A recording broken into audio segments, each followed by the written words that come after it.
नमस्कार, बहुत बहुत स्वागत है आपका CNBC आवाज पर। आप देख रहे हैं property Guru presented by signature global और आपके साथ मैं हूं आपका मित्र विपिन भट्ट लेकर हाजिर हैं ताज़ा तरीन एपिसोड प्रॉपर्टी गुरु का, जहां पर आज भी हम ढेर सारी बातें करेंगे, प्रॉपर्टी बाजार का ताज़ा हाल लेंगे, आपके सवालों के जवाब होंगे और भी बहुत कुछ। और ये सारी बातचीत करने के लिए हमारे साथ आज मौजूद हैं एनारॉक के ED capital markets Mohammad Aslam साहब।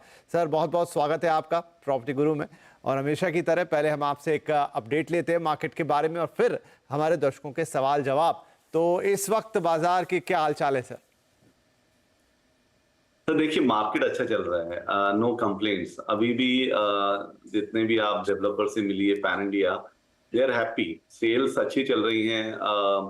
थोड़ा बीच में उनको लगा था कि थोड़ी बजट से कुछ उम्मीदें ज्यादा थी, लेकिन आई थिंक इतना नहीं हुआ है। डायरेक्ट इम्पैक्ट वाला बजट नहीं है फॉर रियल एस्टेट के लिए। हाँ, इनडायरेक्टली अगर आप बात करें तो आई थिंक इंफ्रास्ट्रक्चर पे जो फोकस है, काफी बड़ा अमाउंट उसके लिए एलोकेट किया है। तो इंफ्रास्ट्रक्चर अपने आप में रियल एस्टेट को ही अल्टीमेटली बूस्ट करता है। साथ ही में जो PMAY के लिए अगेन एक अमाउंट एलोकेट किया है, तो आई थिंक उससे उम्मीद है कि वापस अफोर्डेबल हाउसिंग के लिए कुछ आएगा। लेकिन एक जो इंडस्ट्री स्टेटस की बात थी, वो अभी भी नहीं हुई है। डेफिनेटली स्टैंडर्ड डिडक्शन बढ़ाया गया है, लेकिन मुझे लगता है 25,000 बढ़ाने से इतना ज्यादा कितना फर्क पड़ेगा, it's yet to be seen. But overall लेकिन मार्केट अपने आप में, जो रियल एस्टेट मार्केट है इंडिया का, वो काफी अच्छा चल रहा है। रेसिडेंशियल अभी भी सेल्स अच्छी हैं। कुछ कुछ पॉकेट्स में हमने देखा थोड़ा सा स्लो डाउन का एक्चुअली, क्योंकि विपिन जी, रादर की एक स्लो डाउन का कोई रीजन होगा या होगा, लेकिन लोग इस चीज से डर रहे हैं कि कितना मार्केट भाग गया है, अभी स्लो तो होना ही चाहिए। तो एक कॉशियस एनवायरनमेंट है। लेकिन हैविंग सेड दैट, अभी भी सेल्स काफी अच्छी हैं, वॉक-इन्स अच्छे हैं। जो डेवलपर हैं वो डिस्कस कर रहे हैं नई नई लैंड डील्स इन अपनी अपनी रिस्पेक्टिव सिटीज में, जो एक शो करता है कॉन्फिडेंस कि हाँ है। क्योंकि अगर आप बात करें कि हम लोग जो एक स्लो मार्केट देख रहे थे, स्पेशली रियल एस्टेट में 2008-9 के बाद, तो या 11-12 में ठीक ठाक था। उसके बाद से कुछ 10 साल लगे अपने को, एक या 8 से 10 साल लगे वापस एक बुल रन में आने के लिए रियल एस्टेट के लिए।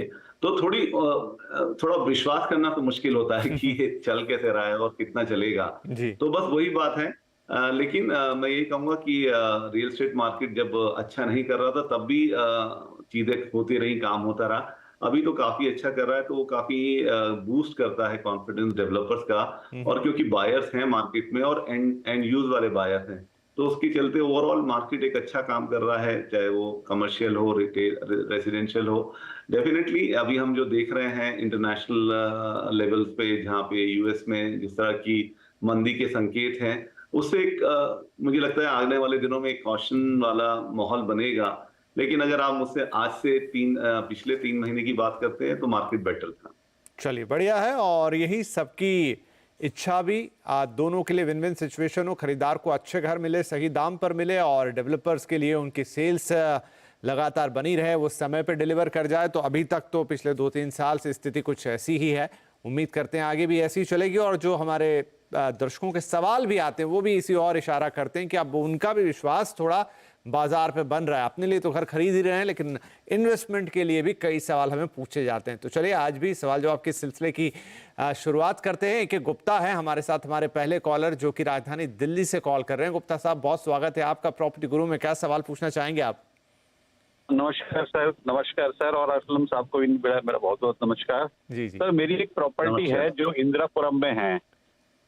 ओके। उसके वो जयपुरिया मॉल के बिल्कुल सामने है, शांति गोपाल हॉस्पिटल के बिल्कुल बराबर है और 1635 स्क्वायर फीट में है, पर वो सिंगल टावर है। ठीक है। मैं करीबन 50-55 फ्लैट है एक ही बिल्डिंग में। तो वो मैं करीबन 2008 में मैंने खरीदा था उसे, करीबन 40 लाख के आसपास में। ओके। तो आज की डेट में मतलब जो मेरे ख्याल से 84 के आसपास मेरे को बता रहे हैं जो मिलने की उम्मीद है। ठीक है। तो मैं प्लानिंग सोच रहा हूँ अभी कि अगर मैं वो बेच के इंदिरापुर, वो ये नोएडा में 93 सेक्टर के आसपास कोई मैंने 1-2 देखे, अभी फाइनल नहीं किया है, कि अगर मैं लेना चाहूँ तो कैसा रहेगा sir, for the investment purpose and आगे 2-4 साल बाद रहने के लिए सर। ठीक है, बढ़िया है सर आपका। और आपने ये भी लिखा कि अभी ये नो फ्रिल सोसाइटी है, मतलब सिंगल एक बिल्डिंग है, कुछ खास एमिनिटीज नहीं है और आगे फैमिली को लेकर एक ऐसी जगह जाना चाहते हैं जिसमें थोड़ी एमिनिटीज भी हो, मॉडर्न सुविधाएं भी हों और फिलहाल आपको जितना इन्वेस्ट आपने किया था उसका ऑलमोस्ट डबल मिल रहा है, लेकिन क्या एक सही डिसीजन होगा जरूर। असलम साहब, तो गुप्ता जी की जो दुविधा है उसको कैसे दूर किया जाए? मतलब ये एक बेहतर सोसाइटी में शिफ्ट होना चाहते हैं सेक्टर 93 नोएडा गाजियाबाद से जाकर, इंदिरापुरम से निकलकर, और इनकी प्रॉपर्टी के इनको ऑलमोस्ट डबल तो मिल रहे हैं इस वक्त। मैं कहूंगा कि गुप्ता जी का एक बहुत ही मतलब एक एग्जाम्पल है कि अगर आप अपनी प्रॉपर्टी को रियल एस्टेट में इन्वेस्ट करते हैं, उसको आप होल्ड करते हैं, तो डेफिनेटली एक अच्छा आपको वो प्राइस देके जाता है। आपकी प्राइस मोर देन डबल हो गई है, और ये सारा रीजन यही है कि जो हमने तेजी देखी है 2020 के बाद, पूरा एनसीआर तो मतलब सबसे तेज भागा है, क्योंकि जो एप्रिसिएशन हुआ है वहाँ पे प्राइजेस में, वो सबसे ज्यादा हुआ है पैन इंडिया। सो मुझे लगता है कि आपके लिए बहुत बहुत बधाई आपको कि आपका इतना अच्छा हो गया है। और अब आप देख रहे हैं कि फ्यूचर में आपको कहीं और इन्वेस्ट करना है रहने के लिए, तो मुझे लगता है ये एक अच्छा टाइम है। आपका अप्रिसिएशन अच्छा हो गया है। आपने जैसे खुद बताया बिल्डिंग 2008 की, तो मैं समझता हूँ सिंगल अगर एक बिल्डिंग है तो उसमें कुछ एमेनिटीज नहीं होंगे, और आजकल सभी लोग चाहते हैं कि वो एक ऐसी सोसाइटी में रहें जहाँ पे काफी एमिनिटीज हों और आपके लिए सब चीजें सुविधाएं हों। तो आपका डिसीजन मुझे लगता है बिल्कुल ठीक है, क्योंकि यहाँ से एप्रिसिएशन एक प्रॉपर्टी में जो आपने 40 लाख में ली थी और 84 हो गया, तो जिस हिसाब से वो बढ़ी है, आगे वो बढ़ने के उतने चांसेस नहीं है। बढ़ेगी लेकिन उतने स्पीड से नहीं बढ़ेगी, या उतनी परसेंटेज के हिसाब से नहीं बढ़ेगी। तो मुझे लगता है ये एक अच्छा डिसीजन है कि आप सेक्टर 93 में देख रहे हैं। उधर काफी प्रोजेक्ट्स हैं, आपने एक दो जैसे खुद बोला देखे भी हैं। आप चाहें तो वहाँ पे गोदरेज वुड्स है एक, या एल्डो ओमेक्स का ग्रैंड है, एल्डेको की एक प्रॉपर्टी है if I am not wrong, और पार्श्वनाथ की भी प्रेस्टीज करके एक प्रोजेक्ट है। तो आप रेडी टू मूव किसी प्रोजेक्ट में देख लीजिए, क्योंकि अगर आप ये बेच रहे हैं तो मुझे लगता है वहाँ आपको फौरन शिफ्ट होना पड़ेगा। हाँ, ये जरूर है कि वहाँ सेक्टर 93 में अभी प्राइस आपको अपना थोड़ा सा बजट बढ़ाना पड़ेगा, क्योंकि 84 में तो मुझे लगता है नहीं आ पाएगा। तो अगर आप ना थोड़ा या तो खुद की सेविंग से या कुछ लोन लेके करें, तो डेफिनेटली एक अच्छा बाय होगा। और फ्यूचर यहाँ से अच्छा ही दिख रहा है, क्योंकि जिस तरह से मार्केट चल रहा है और जिस तरह से इकोनॉमी वर्क कर रही है, और आगे भी चांसेस अच्छे ही हैं। तो मुझे लगता है आप डेफिनेटली ये डिसीजन ले सकते हैं कि इसे बेच के, ये क्योंकि एक अच्छा प्राइस आपको मिल रहा है, आप सेक्टर 93 नोएडा में ले सकते हैं। चलिए, तो बढ़िया है गुप्ता जी, यहाँ पर ऑल क्लियर है, हरी झंडी है, बिल्कुल आगे बढ़िए। ऑल द बेस्ट है हमारी तरफ से, ढेर सारी शुभकामनाएं। तो आप जो भी कुछ सोच रहे हैं, जो भी कुछ प्लान कर रहे हैं, ऑन द ट्रैक हैं। आपको एक अप्रूवल चाहिए था एक्सपर्ट का, वो आपको असलम साहब ने दे दिया है। All the very best. चलिए आगे बढ़े हम। अगले कॉलर हमारे हैं मिस्टर अमित प्रसाद फ्रॉम मुंबई। अमित जी, बहुत स्वागत है आपका प्रॉपर्टी गुरु में। क्या मदद कर सकते हैं आज हम आपकी? Thank you. तो मेरी एक छोटी सी क्वेश्चन थी जी। कि मैं पहली प्रॉपर्टी अपने लेने जा रहा हूँ। सो मुझे जस्ट ये था कि मेरी ऑफिस है बीकेसी में, और क्या मुंबई में 70-75-80 लाख तक की बजट में छोटी कारपेट आती है। तो ये 2 BHK नहीं 1 BHK में फिट हो रही है, जो और वो भी थाने वाने की लोकेशन में। तो मेरी क्वेश्चन ये थी कि मैं ये थाने वाले लोकेशन में या कोई ऐसे लोकेशन में जाना प्रेफर करूँ इन मुंबई, या मैं 2 BHK पुणे में ले लूँ। और पुणे में लेता हूँ तो क्योंकि मैं वहाँ रहूंगा नहीं, तो that will be my investment. तो वाइज डिसीजन मेरे लिए क्या रहेगा, वो मुझे जानना था। जी, बढ़िया सवाल है आपका, बहुत अच्छा। कई लोगों के मन में इन दिनों इस तरह की दुविधा रहती है। तो असलम साहब रहते मुंबई में है, बीकेसी में काम करते हैं, वेरी ट्रू के 70-75 लाख के बजट में उनको वहां से बहुत दूर घर मिलेगा, वो भी 1 BHK। अब एक इनके मन में सवाल है कि क्या पुणे जैसे शहर में जाके उतने ही पैसे में एक 2 BHK लेके उसे इन्वेस्टमेंट में डाल दूं, किराया भी आएगा? तो इस दुविधा का क्या जवाब होगा? पहला क्वेश्चन मेरा ही रहेगा कि अभी वो जो जिस घर में रहते हैं वो किराए पे है या अपना ओनरशिप में है? नहीं, जैसा उन्होंने कहा कि उनका पहला घर होगा, तो I think sir Amit ji आप अभी किराए में रह रहे हैं? हेलो अमित जी, समझ गई। नहीं, ठीक है विपुल जी, बस समझ गया कि वो पहला ही घर है उनका। सो मेरी एडवाइस यही रहेगी उनको कि अगर उनको लेना है, क्योंकि अगर वो यहाँ किराए के घर पे रहते हैं, क्योंकि ये बहुत बड़ा फैक्टर था इस आंसर के लिए, तो अगर वो पूना में भी घर खरीदते हैं तो वहां पर उनको जो किराया आएगा वो इतना नहीं आएगा जितना वो शायद पे कर रहे होंगे, या हो सकता है सेम ही किराया आ जाए। तो मेरी एडवाइस रहेगी, मोस्टली तो मैं पूना को ही ज्यादा प्रमोट करता हूँ, लेकिन मेरी एडवाइस यहाँ रहेगी इनकी स्पेशल केस में, इनको अगर थाने नहीं तो नवी मुंबई एरिया में, या अभी जो नैनापुरा एरिया आ रहा है उस एरिया में इनको ढूंढना चाहिए घर। 75 लाख से थोड़ा कुछ बड़ा कि उनको शायद 2 BHK रीसेल में भी मिल जाए। अगर वो भी नहीं मिलता है क्योंकि फर्स्ट इन्वेस्टमेंट है, तो मुझे लगता है अगर उनको 1 BHK भी मिलता है, वहाँ काफी अच्छे प्रोजेक्ट्स हैं, जो बॉम्बे के काफी बड़े डेवलपर्स के प्रोजेक्ट्स हैं पूरे एरिया में एयरपोर्ट के आसपास, तो मैं उनको एडवाइस करूंगा कि वो नवी मुंबई में लें पनवेल के आसपास, क्योंकि अभी जो अटल सेतु बना है आपका, तो उससे आपका जो ट्रैवल है एटलीस्ट बीकेसी तक आने के लिए वो काफी अच्छा हो गया है। तो आपको इतना जद्दोजहद भी नहीं करनी पड़ेगी ट्रैवल में, जितना आप थाने या बोरीवली साइड से करेंगे बीकेसी आने के लिए। जबकि बीकेसी आने के लिए अभी बोरीवली से भी आपको मेट्रो की सुविधा है, लेकिन मुझे लगता है वहां पे आपका शायद बजट उसमें सूट ना करे। तो इधर आप मुझे लगता है नवी मुंबई मेरा शायद ऑप्शन ज्यादा रहेगा आपको प्रेफर करने के लिए। वहां आप घर लीजिए, वहां आपको 1 BHK एटलीस्ट मिल जाएगा। थोड़ी आपने मेहनत करी तो शायद रीसेल कोई 2 BHK भी मिल जाए, वहां पे आपके बजट में मिल जाएगा। वहां आप खुद भी रह सकते हैं, तो आप एक सेव कर पाएंगे। और ट्रैवल में मैंने जैसे बताया कि जो अब कनेक्टिविटी है, और अभी फ्यूचर में भी जिस तरह से की प्लानिंग हो रही है नवी मुंबई में, जो कनेक्टिविटी विद मुंबई, तो वो आपको एक ट्रैवल में भी सेव करेगी। तो अगर आपको ये सलाह ठीक लगती है, तो मुझे लगता है नवी मुंबई में आपको लेना चाहिए। राइट अमित साहब, तो आपकी दुविधा का हल निकला है नवी मुंबई में, which is in between Pune and Mumbai. रास्ता वही रहेगा, लेकिन ठाणे जाने की बजाय या कहीं और जाने की बजाय या इंस्टीट्यूट पुणे जाने की बजाय असलन साहब आपसे कह रहे हैं कि आप नवी मुंबई में कुछ ऑप्शंस देख लीजिए। 1 BHK भी मिल सकता है, और थोड़ा ट्राई करेंगे तो रीसेल में उस बजट के अंदर 2 BHK भी आ जाएगा। तो आपकी प्रॉपर्टी उसी शहर में रहेगी जहां आप खुद जॉब करते हैं।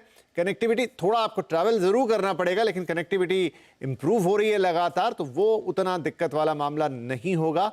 और आई थिंक आपकी सारी जो समस्याएं या दुविधाएं हैं या जो सवाल थे, उनका कुछ जवाब आपको मिल जाएगा, और कलेक्टिवली एक बेहतर डिसीजन हो सकता है। फाइनल कॉल आपके ऊपर छोड़ेंगे, लेकिन ये सलाह आपके लिए है। चलो, इसी के साथ हम लेते हैं यहाँ पर एक छोटा सा ब्रेक के बाद कुछ और सवाल।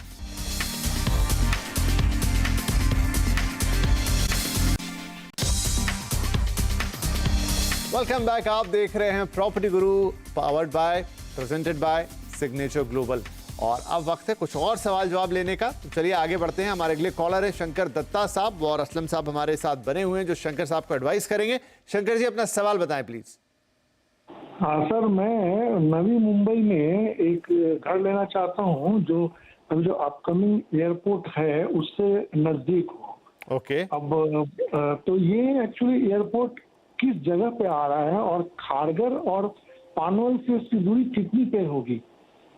ये खारगर मेरा फर्स्ट प्रेफरेंस है, पनवेल जो है वो सेकंड प्रेफरेंस है। लेकिन क्या ये नजदीक खारगर से होगा या पनवेल से होगा? क्योंकि पनवेल से क्या है, उसका वेस्टर्न लिंक गुजरात का कनेक्शन बाय रेलवे भी है डायरेक्ट, जो बॉम्बे में जाता नहीं है, सीधे जो है वो उधर वलसाड की तरफ चला जाता है। तो पनवेल भी ठीक रहेगा। क्या ये एयरपोर्ट जो है ये पनवेल से कितना किलोमीटर है, और खारगर जैसे सेक्टर 10 या सेक्टर 20 से कितना किलोमीटर में आएगा?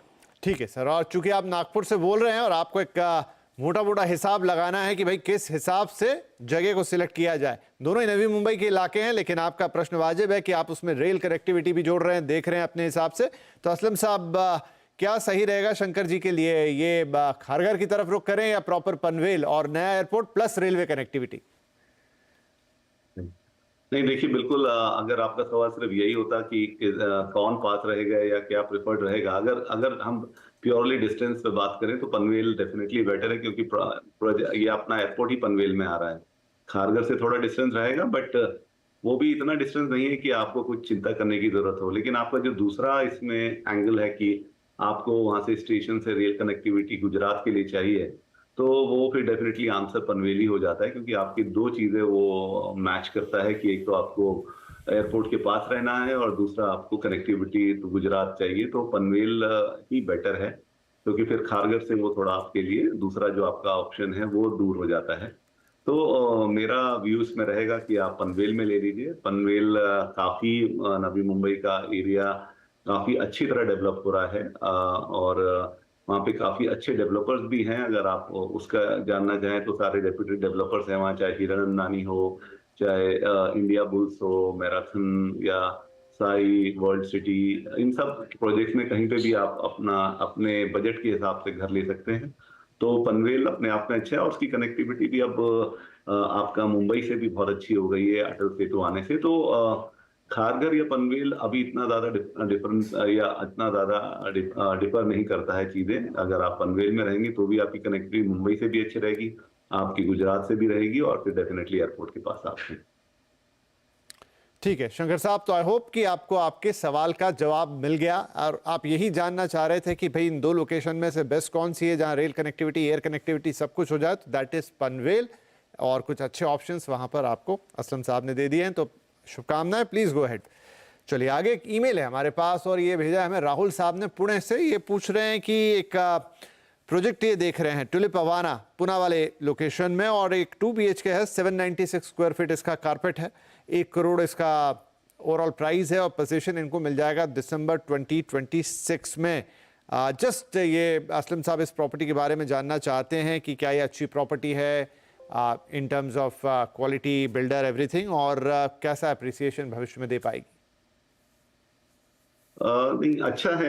ट्यूलिप अपने नाम में अपने आप में एक अच्छा नाम एस्टैब्लिश कर लिया है पूना में। कुछ 5 प्रोजेक्ट उन्होंने डिलीवर कर दिए हैं, रेडी टू मूव इन, और टाइमली डिलीवरी की थी। 3 इनके प्रोजेक्ट अंडर कंस्ट्रक्शन चल रहे हैं, उसमें से एक ये भी है। तो ट्यूलिप अवाना में एक्चुअली इनका जो है, उन्होंने काफी उसको प्लानिंग से पूरा उसको बनाया है, या उसकी प्लानिंग अच्छी है।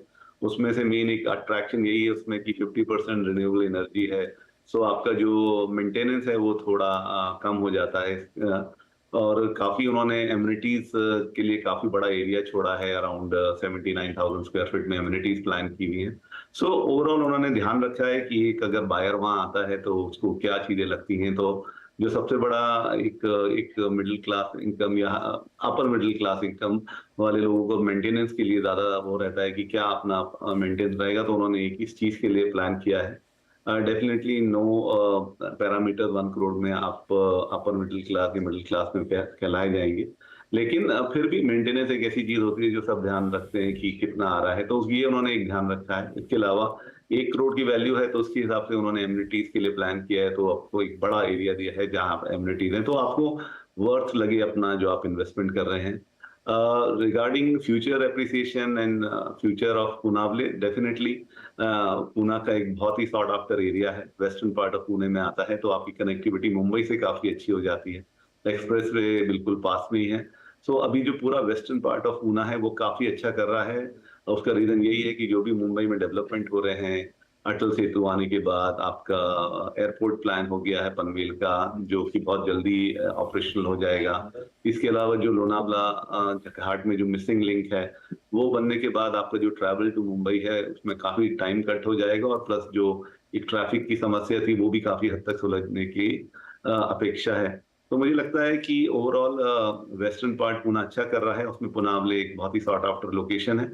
तो फ्यूचर में इसमें अप्रिसिएशन होना बिल्कुल लाजमी है, और आप अगर इसको अपना होराइजन 5 से 7 साल रखेंगे तो आपको अप्रिसिएशन भी इसमें अच्छा मिलेगा। तो मुझे लगता है एक अच्छा प्रोजेक्ट है, आप उसमें ले सकते हैं। चलिए राहुल, तो बढ़िया है, it's a go head for you. बहुत बहुत शुभकामनाएं हमारी तरफ से, ऑल द बेस्ट। और इसी के साथ हमारे लिए वक्त है एक और छोटे से ब्रेक का। ब्रेक के बाद कुछ और सवाल।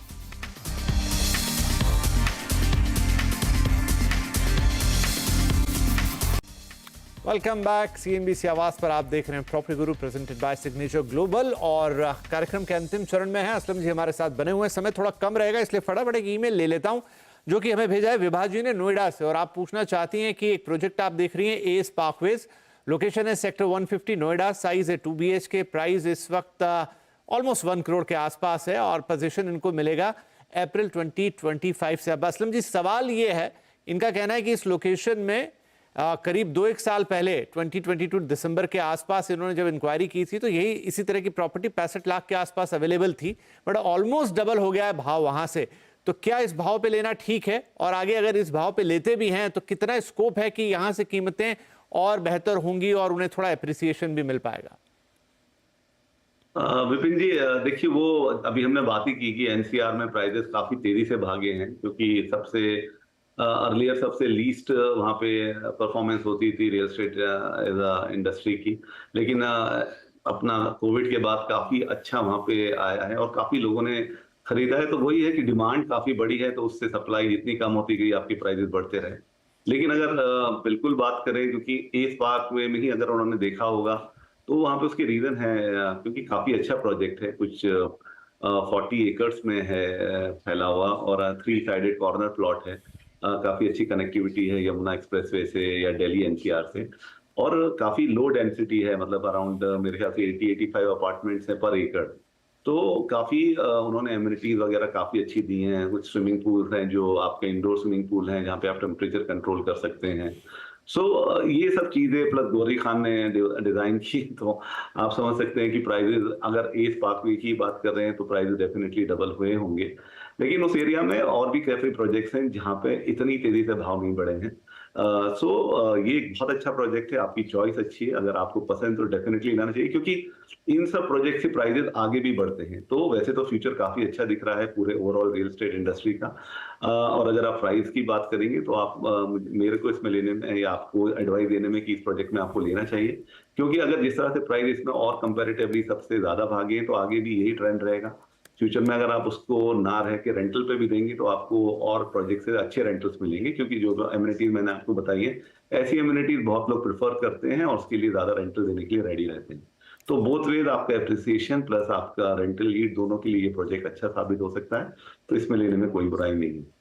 राइट, तो विभा जी ऑल द बेस्ट। सब कुछ ठीक है, आपको रेंटल लीड का भी आपका सवाल था तो वो भी जवाब हो गया, और साथ ही प्रोजेक्ट भी बढ़िया है, चीज़ें अच्छी हैं, और क्यों उसका प्राइस इतना है और आगे किस तरह के ट्रेंड्स उसमें देखने को मिलेंगे, एवरीथिंग इज एक्सप्लेन्ड। तो हमारी शुभकामनाएं आपके साथ, प्लीज़ गो अहेड, आगे बढ़ें और आप ये प्रॉपर्टी ले सकती हैं। और इसी के साथ अब वक्त है आपसे इजाज़त लेने का। जाने से पहले असलम सर, आपका बहुत बहुत शुक्रिया, आपने वक्त निकाला, हमारे दर्शकों के सवालों के जवाब दिए, इनफैक्ट इतनी सारी बातचीत हमसे की प्रॉपर्टी बाजार पे, बहुत बहुत धन्यवाद।